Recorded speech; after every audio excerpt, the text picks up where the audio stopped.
Sa maraming pamilya, ang pera ang madalas na sanhi ng away. Dapat sana'y nagdudulot ito ng ginhawa, pero kung hindi na pag-uusapan ng maayos, nagdudulot ito ng galit at hindi pagkakaunawaan, lalo na kapag may biglaang problema gaya ng sakit o nawalan ng trabaho. Mas sumasama ang sitwasyon. Ang perang dapat magdala ng ligaya ay nagdudulot nga ng selos, pagtatalo kung sino ang nagbigay o sino ang mas nagtipid. Ang kwentong ibabahagi ko ngayon ay isang malungkot na halimbawa kung paanong naging dahilan ng away ang pera sa pagitan ng magkapatid. Ito ay patungkol kay Emi at Ryo Takeuchi at kung paanong nauwi sa isang malagim na trahedya ang kanilang hindi pagkakasundo. Hello everyone! Welcome back sa aking channel. Ako po si Miss Denise, ang narrator ng Tagalog Crime Recollection. Kung mahihilig po kayo sa crime stories, i-like nyo na po ang video ito, mag-subscribe na rin po kayo at don't forget to click the notification bell para lagi po kayong updated sa aking mga susunod na kwento. Simulan na po natin ang kaso natin sa araw na ito. Noong September 12, 2016, nag-aalala ang grupo ng mga kabataang lalaki mula sa Shishu Town sa Chiba Prefecture dahil halos 2 linggo nang hindi nila nakikita at hindi makontak ang kailang kaibigan na si Ryo Takeuchi. Dahil wala nga silang natatanggap na kahit anumang sagot mula sa kanya, nag-usap-usap sila at nagpasya na puntahan ang bahay nito para personal na alamin ang lagay niya. Pagkarating nila sa tahanan ng pamilyang Takeuchi, hindi si Ryo ang sumalubong kundi ang nakakatanda nitong kapatid na nagngangalang si Emi. Sinabi ni Emi na wala si Ryo dahil may part-time na trabaho ito sa labas ng bayan at babalik lamang pagkalipas ng 1 o 2 linggo.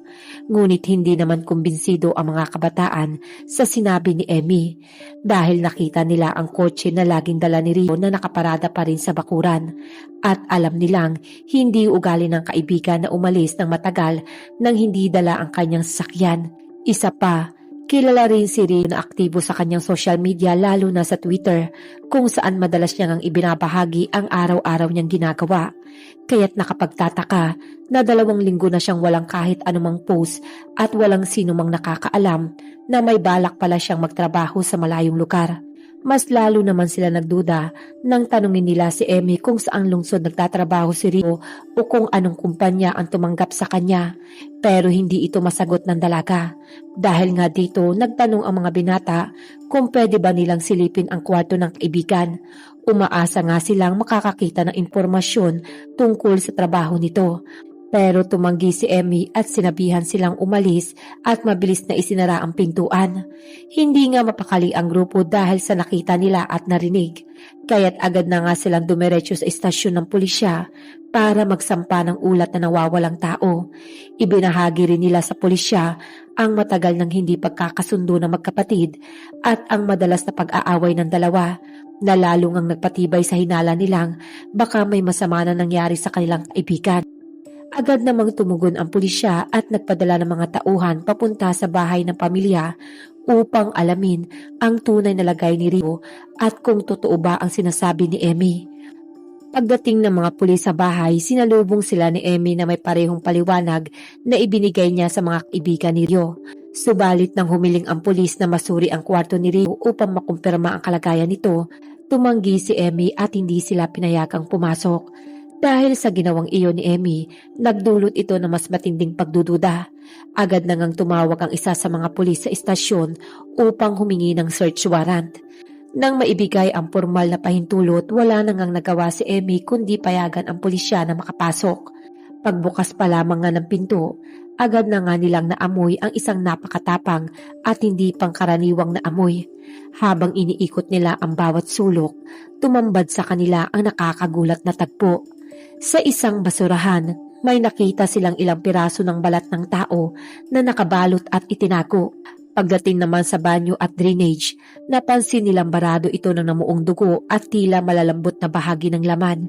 Hindi pa nga doon natapos ang kailang natuklasan. Pagkabukas ng refrigerator, laking gulat ng pulisya nang makita ang ilang piraso ng buto at isang bahagi ng bungo ng tao na nakalagay sa loob mismo.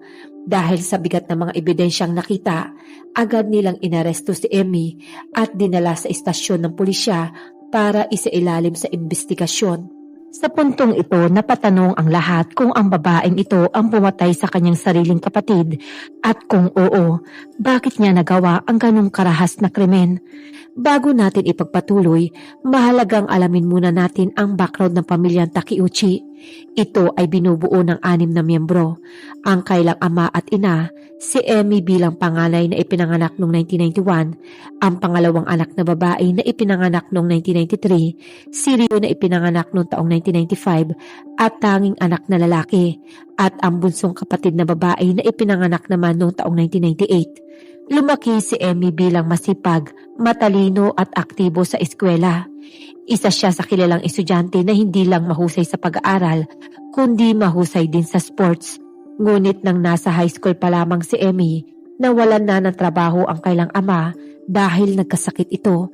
Noong 2009, nakapagtapos siya ng high school at nagsimulang pumasok sa Chiba University. Dito mas naging malala ang problemang pinansyal ng kailang pamilya. Dahil sa bigat ng pangyayari, nagkaroon siya ng depresyon na lalo pang lumala hanggang sa puntong nagtangka siyang magpakamatay. Habang lumalala nga ang kondisyon ng kailang ama, ang kailang ina naman ay nagkaroon rin ng sariling pagbabago. Naging mainitin ang ulo nito at madalas na pagalitan si Emmy at ang kanyang mga kapatid kahit wala namang malinaw na dahilan. Kalaunan, nalaman ng pamilya na nagkaroon ng relasyon ang kailang ina sa isang kasamahan sa trabaho nito. Hindi nagtagal, tuluyang humantong sa diborsyo ang kailang mga magulang noong 2010. Nagdesisyong umalis ang kailang ina upang sumama sa bago nitong asawa at iniwan ang 4 na magkakapatid sa pangangalaga ng kailang may sakit na ama. Napilitan ngang huminto si Emmy sa kanyang pag-aaral at nagtrabaho na lamang ng 2 beses bawat araw para mabayaran ang gamot ng kailang ama at matustusan ang pangangailangan ng kanyang 3 nakababatang kapatid. Ayon sa kanya, ginawa niya raw ang lahat para mapunan ang puwang na iniwan ng kailang ina at subukang panatilihin ang buhay ng kailang pamilya. Habang patuloy na nagsisikap si Emmy para mabuhay lamang ang kailang pamilya, dumating naman ang panahon na halos hindi niya nangakayang bitbitin ang bigat ng responsibilidad. Ang kailang ama ay patuloy ngang bumagsak ang kalusugan dahil sa depresyon at sakit. Sa kabila ng pagsisikap ni Emmy na punan ang lahat, dumami pa nga ang mga gastusin dahil sa araw-araw na pangangailangan at ang mga gamot ng kailang ama. Noong 2012, nagpasya ang bunsong kapatid nilang babae na lumipat sa bahay ng kailang ina. Ayon nga kay Emmy, ginawa ito ng kanyang kapatid dahil gusto nitong mabawasan ang bigat ng sitwasyon sa kailang bahay at magkaroon nga ng mas maginhawang buhay. Hindi rin nagtagal, nagdesisyon rin ang pangalawang kapatid na babae na umalis din matapos makapagtapos ng high school at nagsimula nga itong mamuhay ng mag-isa para hindi na rin maging dagdag pasanin. Dahil dito, naiwan sa bahay nila sina Emmy at Ryo kasama ang kailang may sakit na ama. Noong 2014, tuluyan nang pumanaw ang kailang ama dahil sa sakit sa puso. Sa panahong iyon, 23 taong gulang na si Emmy at 19 na taong gulang naman si Ryo at silang dalawa na lamang nga ang naiwan sa bahay ng kailang pamilya. Ngayon, bumalik tayo sa kwento sa panahon ng interogasyon kung saan maraming beses nang itinanggi ni Emmy na siya ang gumawa ng krimen. Pero sa bandang huli ay inamin niya na rin na kinitil niya ang buhay ng kanyang sariling kapatid. Nagsimula nga siyang magkwento ng naging buhay nilang dalawa mula nang mamatay ang kailang ama. Ayon sa kanya, sa mga panahon na dalawa na lamang nga sila sa bahay, natural na hatiin nila ang mga gawain at responsibilidad ng patas. Kaya't nagtakda sila ng 3 malinaw na patakaran upang mas maging maayos ang kailang pagsasama sa iisang bubong. Ang una, dapat pantay ang paghahati ng gastusin sa bahay. Subalit, hindi naman ito nasunod dahil nawalan ng trabaho si Ryo at mas pinili nga nitong maglaan ng oras sa paglalaro kasama ang kanyang mga kaibigan. Lumipas nga ang 2 taon pero hindi pa rin nagbago ang kanyang kapatid at wala pa rin nga itong maayos na trabaho o ambag sa mga gastusin. Ang pangalawang patakaran naman nila ay bawal nga pumasok sa kwarto ng isa't isa nang walang pahintulot. Ngunit madalas namang labagin ito ni Rio at pumapasok pa rin sa kwarto ni Emmy kapag wala siya.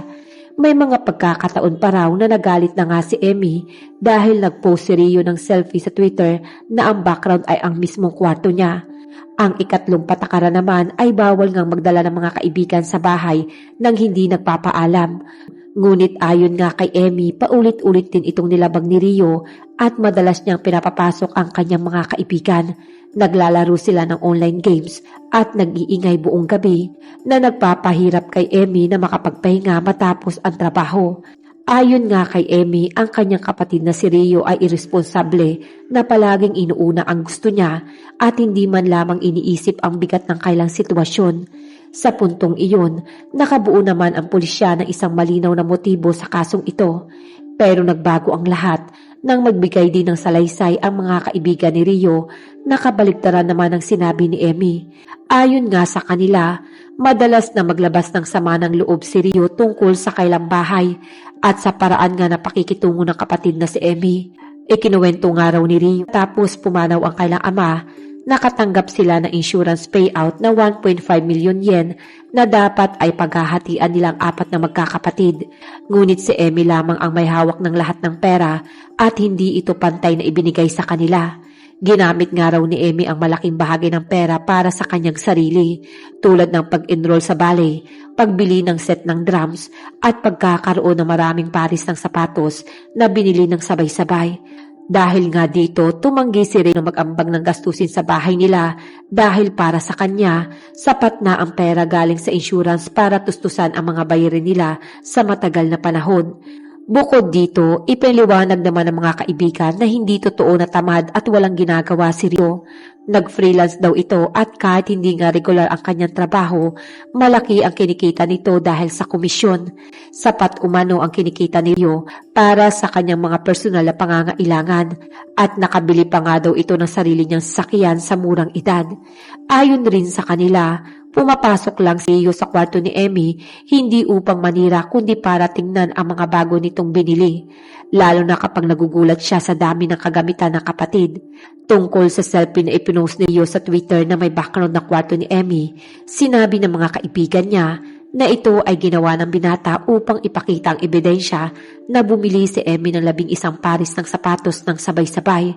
May mga pagkakataon din umano na sinasadya nga ni Rio na mag-imbita ng kanyang mga kaibigan at mag-overnight at mag-ingay upang inisin si Emmy. Ginawa niya nga ito ayon sa kanyang mga kaibigan, hindi dahil sa kakulitan kundi dahil umaasa siyang sa huli ay mapipilitan na nga si Emmy na ibigay ang bahagi ng insurance money para makalipat siya at makapagsimula ng sarili niyang buhay. Nang tanungin ng pulisya si Emmy tungkol sa mga sinabi ng mga kaibigan ni Rio, nagbigay siya ng mahabang paliwanag upang ipakita na hindi totoo ang mga paratang laban sa kanya. Kinumpirma niya na totoo ngang ma-insurance payout silang natanggap matapos pumanaw ang kailang ama. Ngunit sinabi niyang hindi niya ito ginamit para lamang sa sarili. Ayon kay Emmy, ginamit niya nga ang unang bahagi ng pera para bayaran ang mga utang ng pamilya dahil hindi sapat ang kinikita niya sa 2 trabaho upang matustusan ang gamot ng kailang ama at ang pang-araw-araw na gastos sa kanilang tahanan. Ipinunto rin ni Emmy na laging araw humihingi ang kanyang mga kapatid ng mga bagong gamit tulad ng damit, sapatos at cellphone kahit alam naman nilang hirap sila sa pera. Para sa kanya, hindi man lamang naisip ng kanyang mga kapatid na siya ang nagbabalanse ng lahat habang iniwan sila ng kailang ina at patuloy ngang humina ang kalusugan ng kailang ama. Ayon pa nga kay Emmy, ibinigay niya nga ang ilang bahagi ng pera kay Rio na ginamit nga nitong pambili ng kanyang sasakyan. Kaya para sa kanya, hindi makatwiran ang paratang na hindi niya binigyan ng bahagi ang kapatid. Sinabi niya rin na ang trabaho ni Rio sa isang nursing home ay halos walang sahod, kaya't malabo raw na nagmula sa sariling kita nito ang pambili niya ng kotse. Tungkol naman sa ikatlong bahagi ng insurance na hindi niya ibinigay, sinabi ni Emmy na sinadya niyang itabi ito para sa pangangailangan ng 2 nakababatang kapatid at bilang paghahanda sa mga hindi inaasahang sitwasyon. Tungkol naman sa kanyang pag-shopping at mga bagong biniling gamit, Ipinaliwanag niya na matagal niya nang tinitiis ang sarili at ngayon lamang siya nagkaroon ng pagkakataong unahin ang sariling kaligayahan matapos nga ang taon-taong sakripisyo. Para sa kanya, dumating na nga ang punto na kailangan niyang maglaan kahit kaunting bagay para sa sarili niya dahil wala na nga siya ibang sandalan at wala na ang kailang ama na dating pinanggagalingan ng lakas ng loob ng kanilang pamilya. Tungkol naman sa mismong insidente na nauwi sa pagkamatay ni Rio, inilahad nga ni Emmy ang bersyon niya ng pangyayari noong hapon ng August 31, 2016. Sinabi niyang kakarating lamang niya mula sa isa sa kanyang mga trabaho nang salubungin siya ni Rio sa loob ng bahay. Nais nga daw nitong pag-usapan ang natitirang bahagi ng insurance na kailang ama. Ayon nga kay Emmy, naiinis siya dahil sa pakiramdam niya mas malaki ang nakukuha ni Rio kaysa sa kanya o sa kanilang dalawang kapatid na babae. Lalo na't siya ang nagdala ng bigat ng pamilya sa loob ng maraming taon. Idinagdag pa niya na sinubukan niya namang ipaliwanag kay Rio ang lahat ng gastusin sa bahay nila mula nga sa pagkain, kuryente, tubig, hanggang sa baon at pangangailangan nila nung siya lamang ang may trabaho. Ngunit imbis na humupa, lalo pa raw nagalit si Rio sa mga sinabi niya. Umabot nga ito sa punto na sinipa siya ni Rio dahil sa init ng ulo nito.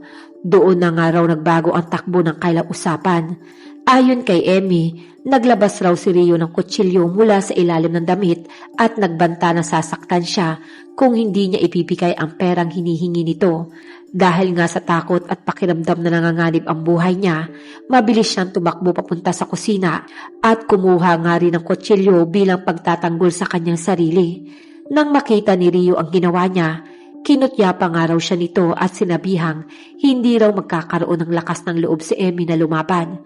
Sa kwento nga ni Emmy, nagtangka raw si Rio na sipain ang kamay niya na may hawak na kutsilyo. Ngunit nakaiwas siya at hindi sinasadyang nasaksak niya ang hita ng kapatid. Dahil sa takot na nararamdaman, tumakbo si Emmy palabas ng bahay at naupo sa damuhan sa harapan. Umaasang lalabas si Rio at tuluyang hihina ang tensyon. Ngunit habang lumilipas ang oras, walang ingay o kahit anumang kilos mula sa loob ng bahay. Nang makalipas ang halos isang oras, pinilit niyang bumalik dahil nag-aalala siya kung ano ang nangyayari sa kanyang kapatid. Doon niya na lamang nga raw nakita si Rio na nakahandusay na sa sahig, hindi na gumagalaw at naliligo sa sarili nitong dugo. Sinabi nga ni Emmy na hindi niya raw alam kung ano ang gagawin at tanging takot at pagkabigla ang nararamdaman niya na makita ang kapatid sa ganong kalagayan. Sa puntong ito, malinaw na ang bersyon ni Emmy tungkol sa nangyari ay maraming puwang at hindi tugma sa normal na takbo ng isang sitwasyon. Ayon pa sa kanya, isang beses niya lamang daw sinaksak si Rio sa hita. Ngunit naging napakalaki di umano ng pagdurugo nito na agad nga nagdulot ng pagkamatay. Hindi rin niya naipaliwanag kung bakit hindi sumigaw si Rio, hindi tumawag ng tulong at hindi gumapang palabas ng bahay o hindi man lamang kinuha ang kanyang cellphone upang humingi ng saklolo. Lalo ngang nagdulot ng pagdududa ang sinabi niyang isang simpleng saksak lamang sa hita ang naging dahilan ng mabilis na pagpanaw ng kanyang kapatid na si Rio. Ayon pa sa kanyang salaysay, matapos ngang makita ang kapatid na hindi na ito gumagalaw, hindi niya raw alam kung ano ang dapat na gawin. Sa halip nga na tumawag na ambulansya, humingi ng saklolo o tumakbo sa kanyang kapitbahay, sinabi niyang nagpanik raw siya at basta na lamang lumabas ng bahay, dala ang kanyang bag. Mula roon ay dumiretso raw siya sa kanyang pangalawang trabaho bilang cashier sa isang supermarket at nagtrabaho na parang walang nangyari. Pagkatapos nga ng kanyang trabaho, sinabi ni Emmy na kumain pa siya ng yakiniko sa isang restaurant upang kumalma. Pagkatapos kumain, dumaan naman siya sa isang tindahan at bumili ng 2 malaking plastic bag at martilyo na para bang alam niya na nga ang susunod niyang gagawin pagka-uwi niya. Pagbalik niya nga sa kailang bahay, nadatnan niya pa rin daw si Rio sa parehong lugar kung saan niya ito iniwan. Ngunit sa mga sandaling iyon, sinabi ni Emmy na nalito siya at hindi na nga raw niya alam kung paano pa kukontrolin ang sitwasyon. Ngunit imbis nga na magsumbong sa pulisya, humingi ng saklolo, nagpasya nga siyang tahakin ang madilim na landas. Sinimulan niya nga ang pagtatago sa katawan ng kanyang kapatid upang walang makaalam sa pangyayari. Inilarawan ni Emmy na buong magdamag niyang ginawa ang isa sa pinakamadilim at pinakakakilakilabot na hakbang ng kanyang kwento. Dahan-dahan niya raw ngang tinaga, hiniwa at pinaghiwa-hiwalay ang katawan ng kapatid. Ayon sa kanya, tinanggal niya muna ang balat at laman at inilagay ang mga ito sa malaking plastic bag na bili niya bago siya umuwi. Pagkatapos, ginamit niya naman ang martilyo para durugin ang ilang bahagi ng mga buto. Ang ibang butong hindi niya nadurog ay inilagay niya sa refrigerator kasama ang mismong bungo ni Rio. Ngunit dahil maliit lamang ang espasyo sa loob, hindi niya nga naipwesto ang lahat ng bahagi. Kaya ang ibang piraso ng katawan ay naiwan sa loob ng sala, habang ang ilang lamang loob naman ay hiniwa niya at itinapon sa drainage ng banyo. Habang patuloy niyang ang ginagawa ang lahat ng ito, unti-unting kumalat ang mabahong amoy ng dugo at nabubulok na laman sa buong bahay. Mula August 31 hanggang September 12, halos 2 linggo niyang pinabayaan ang mga bahagi ng katawan sa loob ng bahay habang pumapasok siya sa kanyang trabaho at ginagamit pa ang credit card niyo para mamili ng mga gamit na gusto niya. Hanggang sa dumating na nga ang araw na pumunta ang mga kaibigan ni Rio sa bahay nila at nag-report sa pulisya. Matapos ngang mahuli si Emmy, mabilis na kumalat ang balita tungkol sa nangyaring krimen dahil bihira at nakakagulat ang ganitong kaso. Habang hawak ng pulisya si Emmy, masusing pinag-aralan ng mga investigador ang bawat sulok ng bahay, ang mga nakuha nilang ebidensya at ang paraan ng pagkakahiwa-hiwalay ng katawan ni Rio. Kasabay nito, nagsimula rin silang magtanong-tanong sa mga kaibigan, kapitbahay at mga nakakilala sa magkapatid upang maitugma kung alin ang totoo sa pagitan ng salaysay ni Emmy at ng mga kwento ng mga tao sa paligid nila. Lumitaw nga ang malaking pagkakaiba ng bersyon ni Emmy, lalo na sa bahagi kung paano raw namatay si Rio mula sa isang saksak lamang sa hita. Habang patuloy ang investigasyon, pansamantala munang ikinulong si Emmy at iniharap sa mga unang pagdinig. Sa mga panahong ito, lalong dumami ang tanong na kailangang sagutin. Paanong nakayanan ni Emmy na nagawa niyang pagtataga? Bakit niya nagawang pagsamahin ang normal na pamumuhay at ang pagtatago ng katawan ng kapatid sa loob ng maraming araw? At ano ang totoo sa pagitan ng dalawang bersyon ng kailang sigalot, ang kay Emmy o ang kay Rio na sinabi ng kanyang mga kaibigan? Naging mas malinaw din sa pulisya na hindi lamang simpleng pagtatalo ang pinagmula ng insidente. Nakita rin nila na matagal na ngang may tensyon sa bahay, may mga problemang hindi nalutas at may galit na unti-unting lumalim sa pagitan ng magkapatid. Dahil dito, mas naging mahigpit ang investigasyon para nga malaman kung aksidente ba talaga o sinadya ang pagkamatay ni Rio. Ang bigat ng ebidensya at ang paraan ng pagtatago sa katawan ay patuloy na nagtutulak sa mga investigador na pag-isipan kung ano ang totoong motibo at intensyon ni Emmy nung araw na iyon. Makalipas ang 2 taon mula nang madiskubre ang krimen, nagsimula ang paglilitis. Dito nga ay formal na sinampahan si Emmy ng mga kasong premeditated murder at paglapastangan sa bangkay. Sinubukan naman ng abogado ng depensa na ipakita na ang ginawa ni Emmy ay bunga lamang ng pagtatanggol sa kanyang sarili. Ipinunto rin ng kailang kampo na natakot si Emmy sa pagbabanta umano ni Rio at kaya niya nagawa na saksakin ito. Ngunit sa harap ng hukuman, isa-isang ipinakita ng public prosecutor ang mga dahilan kung bakit hindi kapanipaniwala ang bersyon ni Emmy. Itinuro nga nila na hindi tumutugma sa normal na reaksyon ng isang tao ang mabilis na pagkamatay ni Rio mula sa isang saksak sa hita. Ipinakita rin nila na ang paraan ng pagtatago ni Emmy sa katawan ng kapatid, kabilang ang pagputol, paghiwa-hiwa at pagtatago ng mga bahagi sa iba't ibang sulok ng bahay ay hindi gawa na isang taong nagpanik lamang matapos ang insidente, kundi isang taong may malinaw na pag-iisip habang tinatangkang itago ang kanyang ginawa. Dagdag pa rito, pinansin rin ng korte na hindi tumawag si Emmy ng kahit anumang tulong, hindi nagpunta sa kapitbahay at hindi humingi ng saklolo kahit may mahabang oras siyang gawin ito bago pa man niya simulan ang pagpatay at pagtatago sa katawan ni Rio. Para nga sa hukom, malinaw na hindi naganap ang pangyayari gaya ng ikinuwento ni Emmy at hindi nga makatwiran ang kanyang paliwanag. Matapos timbangin ang lahat ng ebidensya at salaysay, nagpasya ang hukom na hindi katanggap-tanggap ang pagtatanggol ni Emmy sa kanyang sarili.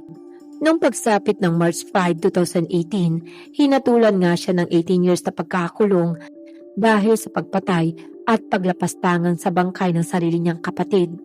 Sa paglabas ng hatol, tuluyang ngang naisara ang kaso na nagpayanig hindi lamang sa kailang komunidad, kundi maging sa marami pang tao na nakarinig ng kwento ng magkapatid.